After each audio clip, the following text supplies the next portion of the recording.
papansin nyo, yung isda namin, yung tuna, yung mga isda na kinakain namin, hindi po kami bumibili noon. Supply po yon ng in-laws ko. Yan. So, ganyan. Ito yung mga binibigay sa atin. Minsan, may binibigay sa mga chicken wings. Yan. Ito po yung monthly na sinusupply ng aking in-laws sa atin. Ito yung supply ng isda natin na galing sa aking in-laws. Yan. Every month.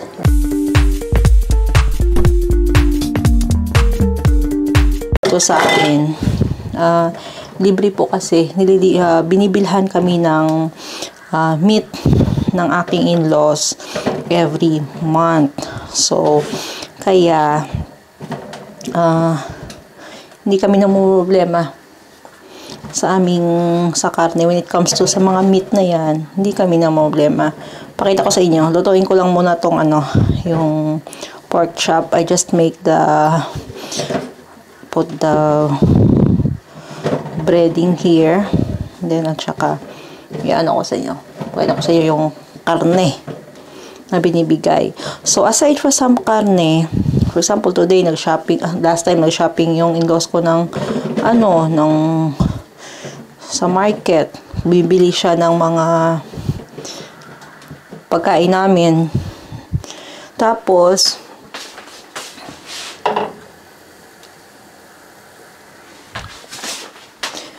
today, example, gagawa siya, pumunta siya ng market ulit sa city.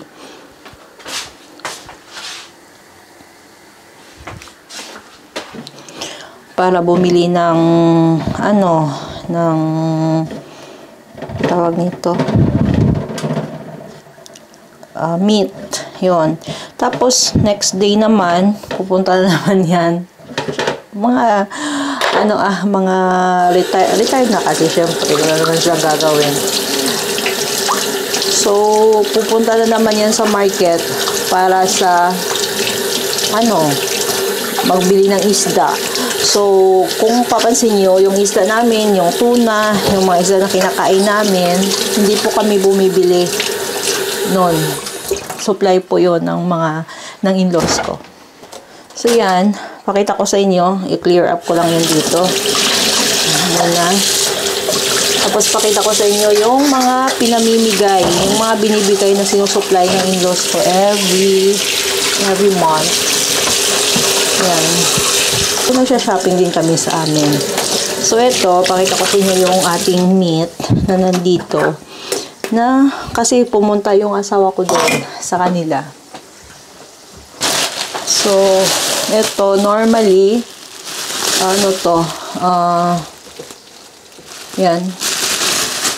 These are chicken na yan. Ano ba ito, Ayan. Ito yung chicken. So, they give us 1, 2, 3, 4, 5. Ayan. 5 piraso. So, ginagawa ko nito. Hugasan ko muna. Tapos, natin to, linisin.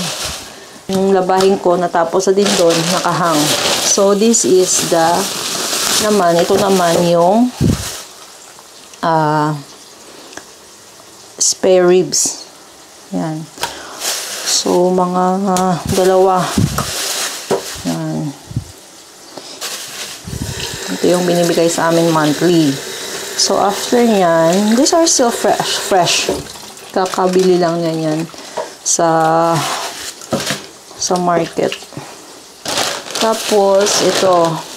This is, naman to? Chicken, meat na laman. Yan. Yan. Fresh meat po yan. So,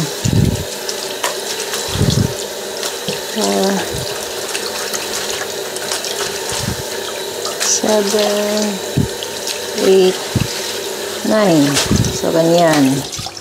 Tapos, after nyan, ito naman, meron din binibigay sa amin na ito, yung pang ano siya, yung parang sarap sa pangsugba, yung pork. Yan. Ito. Gusto ko din to. Yan. Anong tawag nito? Yung may taba. Yan. Ito yung binibigay sa atin. And next, hindi nilidrain yung water. Ito. This is ground beef. Yan. Ground beef. As you can see, sobrang fresh pa ng beef na binigay sa atin. Ayan. Let's see. Ganyan siya. Yan. This is the fresh ground beef. Walang amoy. Ang bango. Yan. So, ganyan. Ito yung mga binibigay sa atin. Minsan, may binibigay sa mga chicken wings. Yan. Ito po yung monthly na sinusupply ng aking in-laws sa atin dito sa bahay. Ayan. So, guys, this is for our lunch. Instead of coleslaw, mayroon pa pala akong nakita doon na may watercress pa na inano ko kahapon, nilagay ko sa fridge. So, I prepared this one instead. And we have orange, sausawan, and rice, and pork chop. Ayan. Ayan. Let's eat! Sabi ng iba, malungkot daw yung buhay dahil ganito. Dahil walang kami, ganyan, ganyan. Mas malungkot po pag wala kang kinain. Kakainin. So, we are okay here. Okay? My love, let's eat na! So, ayan, bali today, may kinuha yung asawa ko doon sa kanila. So, di ba nung isang araw kahapon, may dinala siya dito na mga karne.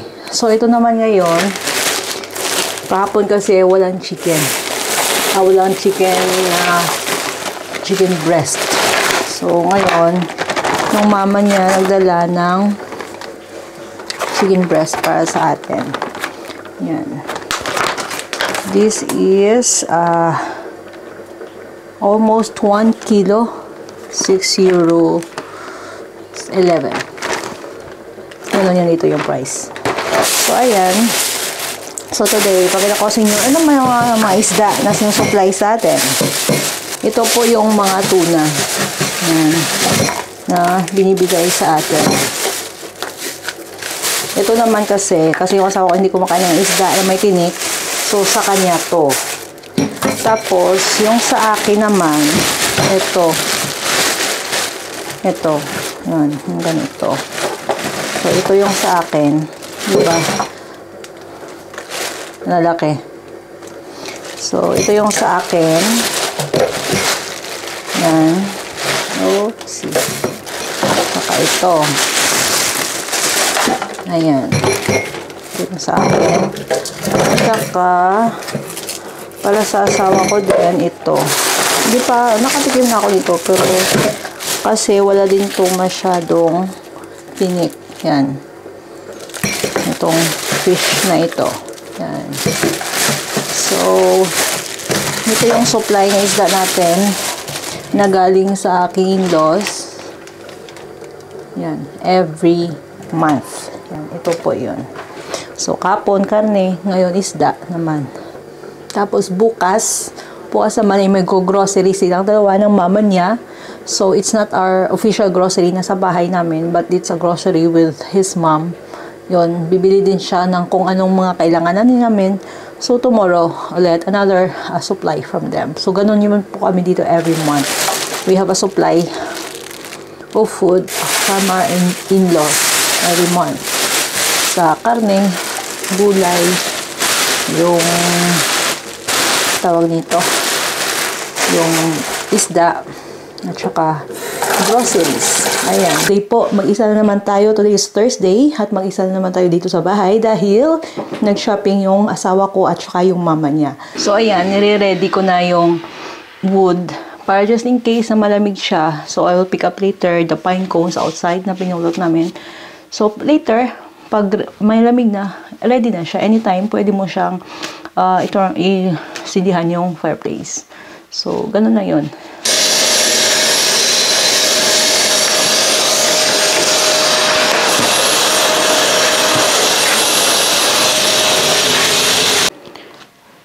Guys, we have soap here. This is not an ordinary soap. This is soap intended for the floor. Yeah, I usually do this every time I mop the floor. Hindi yung kung ano lang yung exposed. Everything should be clean up. Lahat naman. Yun, since magaan lang naman yung table, so remove mo na para mas malinis.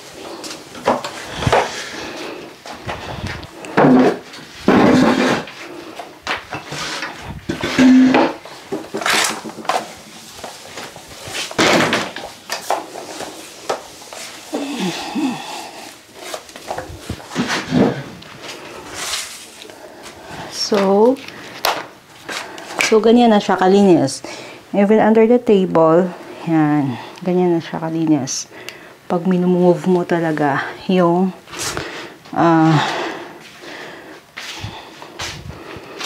chairs, at saka yung table. Yan. So, I hope may nakuha naman kayo how to clean up the floor na para hindi siya napabalik-balik yung dust. Ito naman ay natutunan ko sa nanay ko. Ganun ang nanay ko. Pag every time maglinis kayo ng sofa, ng living area, you have to move the sofa. So, for now, dito lang muna ipakita ko. Na-vacuum ko na yung living room. I-move ko din yung sofa. I already vacuum the bedroom. At saka, I will mop na lang din.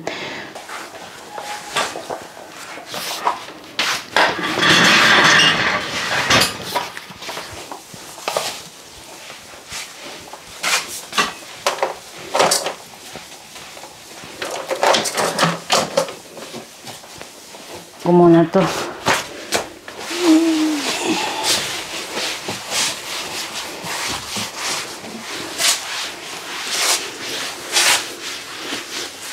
Ating paglilinis, pagmamap, pagba-vacuum. So, ayan. Let's see what we've got here. My husband brought this 6 liters of milk. 2 dozens of eggs.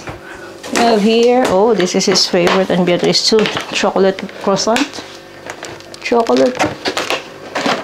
So, oh, this is his everything is favorite, of course. Mama niya naman yun. Ito. And my favorite, this is bretzel. Oh, what is chocolate? I don't like this one. He got wrong. I want only apple. So, he was wrong because magkapareho talaga yung chocolate at saka yung apple with walnuts. Ito yung paborito ko for dessert. Hindi kasi ako nag-bake. So, ayan. Yan pa lang. Diyos ko, God. Ang daming gastos. So, we have here again, alam mo, may 3 pa kami. Bumili pa sila. Meron pa kaming 3 dito eh. Just me, yung 3. So, next time I will ask them not to buy anymore. And this is salad. So, with zucchini. What is this? Battery. And my favorite na at saka bumili pala sila ng tissue. Toilet paper. Diyos ko, yung asawa ko, pag bumili ng toilet paper, kasama yung mama niya, ang mahal ng pinipili niyang brand. Yung binibili ko, kuha ko lang, yung 4 euros, 5 euros. Yung binili niya is nasa 12 euros. Diyos me, iba talaga yung mama yung kasama shopping nyo. Yan. Tsaka, yung bread natin, wala sila masyadong binili kasi bumili nga sila ng gift para kay Beatrice for Christmas. So, diba? Ganyan talaga pag nag-iisang apo. Kung ano nakakapagligaya sa apo nila, binibili nila. Pero kami naman yung nagre-recommend na yun yung bibilhin. Kasi sayang naman yung bibili-bibili. Tapos, hindi naman pala gusto nung anak. So, much better to buy things na gusto na talaga. So, kagaya yung sa amin, sinabi ng anak namin na yun yung gusto niya. So, this time we have this tuna again. So, bumili ng salad, walang tomato, at saka walang cucumber. I don't know how he's going to eat that.